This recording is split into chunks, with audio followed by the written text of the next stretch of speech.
Torizon,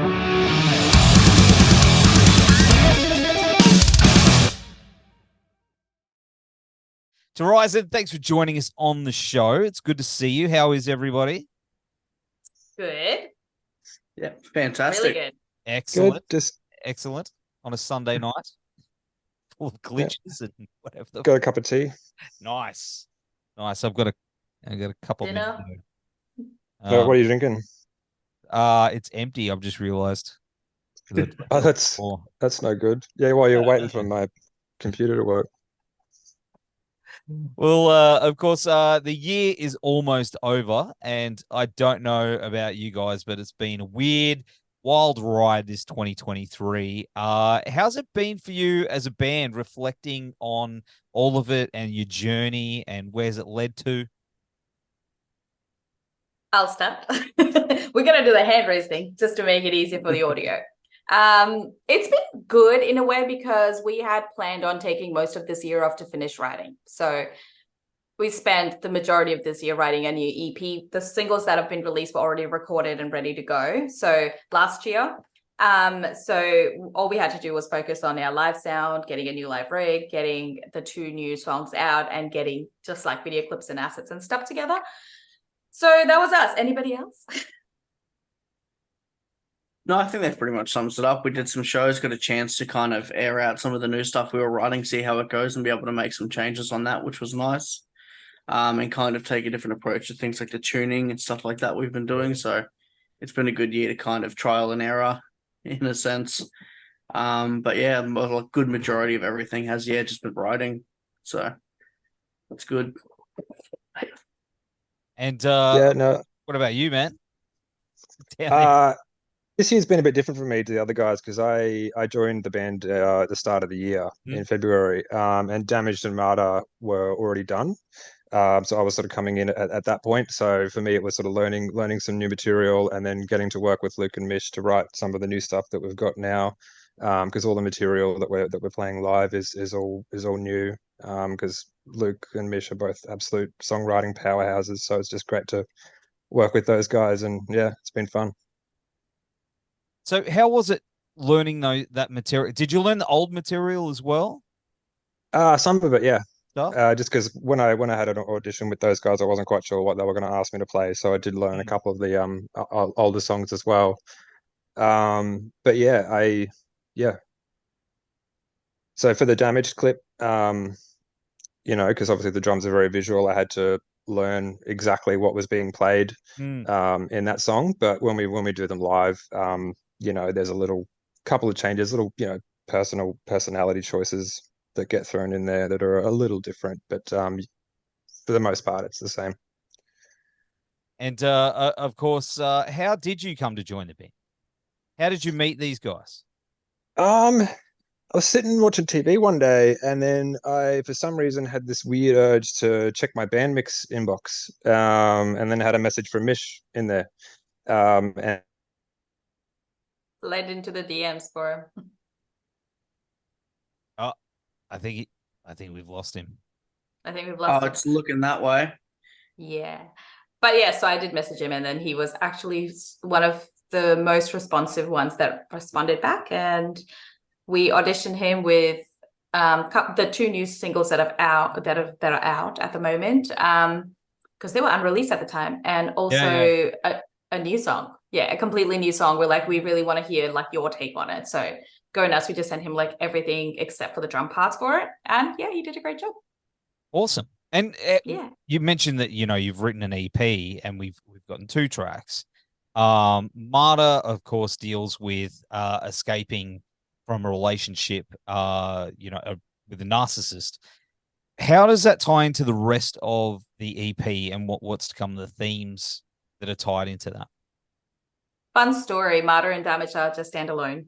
So the rest of the EP, like the EP is a whole new collection of works on its own with a very different sound. I would say, what would you say, Luke? It's heavier, it's more metalcore, it's more breakdowns. It's got, what else would you add to it? So the songs just like the song separate to the EP. Mm-hmm. Oh yeah.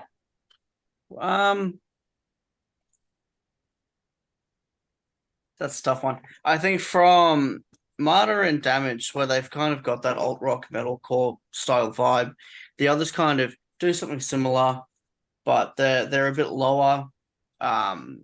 There's a bit more going on at the same time. Other things are pulled back, so it's almost more mature in the sense of writing. Yeah. But yeah, I just think they're a little bit darker, a little heavier, but still all in all kind of just emulate that Torizon vibe that we've got going with the last two singles. So yeah, definitely. And themes wise, it deals with I can't give the name away because the name is basically a beautiful Latin word for rebirth and like coming. Google that. Yeah, Google that. Yeah, becoming your own. So the themes, there's some themes in some of the songs which I personally have never dealt with. They are just written from different perspectives of people, which is a new one for me because I'm always like very much burying my soul in the songs. So there's stuff that I haven't really dealt with, but also like in essence, it's grief, loss, you know, empowering yourself, coming out of toxicity, and becoming a whole person when you're in the moment of, I guess, trauma or like things that are happening around you that are out of your control. It does fragment you in different pieces because you have to wear so many different hats all the time, or like, you know, just to persevere and get through life because life doesn't stop even if stuff's happening. So it's kind of, it starts off very fragmented, but it comes down to become a whole person. And a very positive message throughout, even though it deals with some darker things. I never write happy stuff. I think one of the differences lyrically that I've noticed is with those two singles, they were very, you're right, kind of escaping like that toxic kind of relationship vibe, the narcissism, where most of the stuff in the EP kind of has more of like a self, like introspection, self-empowering vibe almost.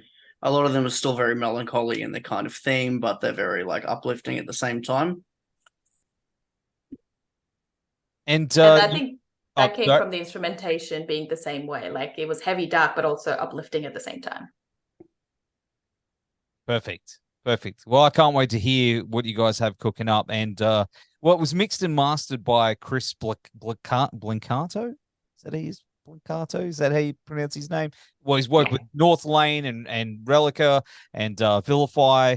And sonically, he just really gets this stuff. Everything I've heard from him, obviously, he's definitely got it down pat. How was it working with him? You go. I think it was really good. So we got all of our recording done. We sent him all the stuff to master, and found he was very quick. He was very communicative. He communicated really well and quickly with us. So, he got back to us really quickly at a mix, asked what we thought. We got a list together of some changes. You know, and he was easy to work with. He communicated well. So I think it was a pretty good experience working with them. Awesome. Absolutely. Yeah. So we recorded with Kaylin from the Strange and Kaylin Austin Productions. Oh, yeah. Nice. Yeah. You know, so we recorded with him and he did a wonderful job sort of co-producing the songs with us and then created a wonderful base for Chris to work off of as well. And Chris, again, you know, he's in bands that are our influences or like has worked with them. So it was like, great, please, yes, make us sound like them. Thank you. He's a good dude. I like Kalen. Hey, Kalen, if you're watching this, hey, buddy, it's been a little while. Hey, sorry. No, you're right. I think I think there's some net issues around here at the moment. Yeah, something's going on. Something's going on. Yeah, I'm in West End, and we've had issues a lot lately, and all of my stuff just went out while I was in the middle of answering that question. But I assume Mish would have taken it from there because she was on the other end of that story. Thanks, guys. We got the cans and the string, so we're okay. Even for me, even as I said, man, something's going on with me out here. I don't know. It might be the fires that are happening down the road. Yeah, well, Optus had issues lately. They're actually being sued because of 000 stuff. Yeah. People weren't able to make emergency calls when it went down. So there's definitely something going on just in general. Yeah, that's right. I just live out in the middle of nowhere, so anyways, I'm not we even. don't want that to anyone. Got to go change the hamster. Yeah, that's right. That's right. I'll crank it up. But another thing is earlier this year, Mish, you were chosen to take part in Airlock Studios' immersive program. How was that, and how has that been incorporated into Torizon and where you guys are headed? Thank you. That is so lovely that you mentioned that, because it was definitely a great way to start the year. I knew this year was going to be good, but when that came through, I'm like, oh, okay, yeah, it's definitely going to be good. I applied for it. I definitely didn't think I would get it because it was, huge application. I'm sure many women would female identifying people would have liked to be in there. So, and there was only 10 female identifying people in the country that were selected. So I felt really special. And we went to, I don't know if you've been to the Airlock Studios, Neff, but it is stunning. Yeah, it is beautiful. Amazing. Right? And we had Anna Laverty, who has produced like Camp Cope, Stella Donnelly, leading the sessions, as well as Emily from Upsetter, which is another sick band. And it was so great it was over 2 days, and it was so great to come together as people from different backgrounds, from different states, different age groups, and realize we're all kind of dealing with the same sort of issues. There was a lot of talk about, how women or female identifying people are treated in the music industry, not as and aren't taken as seriously. So there was a conversation about that and how we can take it. And one of the whole reason why they were putting this together is because they want more women in the music industry behind the desk rather than, so it was quite amazing. And it was great to hear all the stories. From what I took out of it was that it just kind of cemented my passion for music even furthermore. I was like, cool, I know I love this and this is my life, but so good to know and have that reinforced. How it helped the band in terms of that, I've actually started utilizing a lot. I came home and I created all my templates for Pro Tools. That was my first thing. Great. And from then on, it's just been like minor things here and there as I'm learning. More only on my vocals, because these guys are pretty damn good at what they do on their own anyway. So yeah, so it's just been like how I can make myself record myself better and stuff like that. And just being the biggest thing I would say that I took away from it was not being in my own head when I'm tracking vocals, because it was great to see other artists being recorded and they were doing the same things that I do. And then I really beat myself up about it. So it's like, oh, it's fine. It's just normal. Yeah. So there you go. That's awesome. That's really cool to see. And of course, you played some shows this year, including was it 1 or 2 with Orpheus Omega and Triple Kill. Yeah. That would have been awesome. Yeah. How was it jam with those dudes? You go, Jordan. No, you go, man. You're up. After you. Yeah. It was really good. So I think the last time Orpheus were in Brisbane, it was about 10 years prior to that show. Which is, funnily enough, I actually played that show too when I was in a much younger band. But because I was so much younger, I didn't really talk to them. I was kind of nervous. I was like, wow, they're so cool. And being able to play these shows with them this time, hang out with them and stuff, they're all just such wholesome people. Like, they're all so chill, easy to talk to, really uplifting too. They're very supportive. So it was really nice to be able to do those shows with them. Same with the guys from Triple Kill. Everyone there was just super lovely. Yeah, and traveling together, that was really fun. Like, it really got us. We're pretty close as it is. Like, we're like friends before we're in a band together kind of thing. But that really cemented, I think, that we really all opened up and there was like no walls anymore. Nobody's like trying to like, I gotta stay professional. It was like, yeah, whatever. We traveled in my car, in my little hatchback, 3 of us together with all of our equipment and merch, and 'twas close, but 'twas perfect. Where else did you play? You played up here, and did you play Sydney as well? Was it Sydney? Sydney, that's right. How was Sydney? I haven't been. We played Frankie's. Was it last year? Oh man, I miss Frankie's. It's gone sadly. Yeah. We played at Crowbar, which was like amazing because it's been, Brisbane Crowbar. I've been missing that, so that was lovely. Yeah. Crowbar in Sydney is such a huge sound. Yeah, apples and oranges. The sound was absolutely huge. The sound guy Fab was absolutely amazing. So lovely, and yeah, we sounded awesome. Everyone sounded awesome in Sydney, actually. Yeah. It used to be the bald-faced stag, right? It's what it used to be. Ooh, maybe, I'm not sure. Because I played there like a decade ago, and that was amazing. It was like a little mini festival thing that happened. Who was that with? Gotcha. I can't remember. See, I'm getting old, but I just remember it was really cool, and I haven't been back since. But I'm keen to get down there, so I'm going to take your recommendation. What's going on with the new year? Have you guys got plans to hit the road again? Yeah. Yes. So the start of the new year, we're gonna record the Mhm. EP because it's done. It's been done so many times where Luke is putting out these better and better songs. So we like, yes, something else is being deleted. Let's rewrite it. So it's finally like done. So we're gonna be recording. We have a show in Feb. That's a Brazil show with an interstate band, and that's gonna be announced soon, sometime this month. Keep an eye on our page. And then it's like we want to play a bunch of interstate shows and finish our like assets for the next EP and potentially release it next year or start of the following year. It takes bloody long and it's expensive, so you got to like stage it all. Oh, yeah. I know all about it. We're halfway through the video clip right now. It's like deals.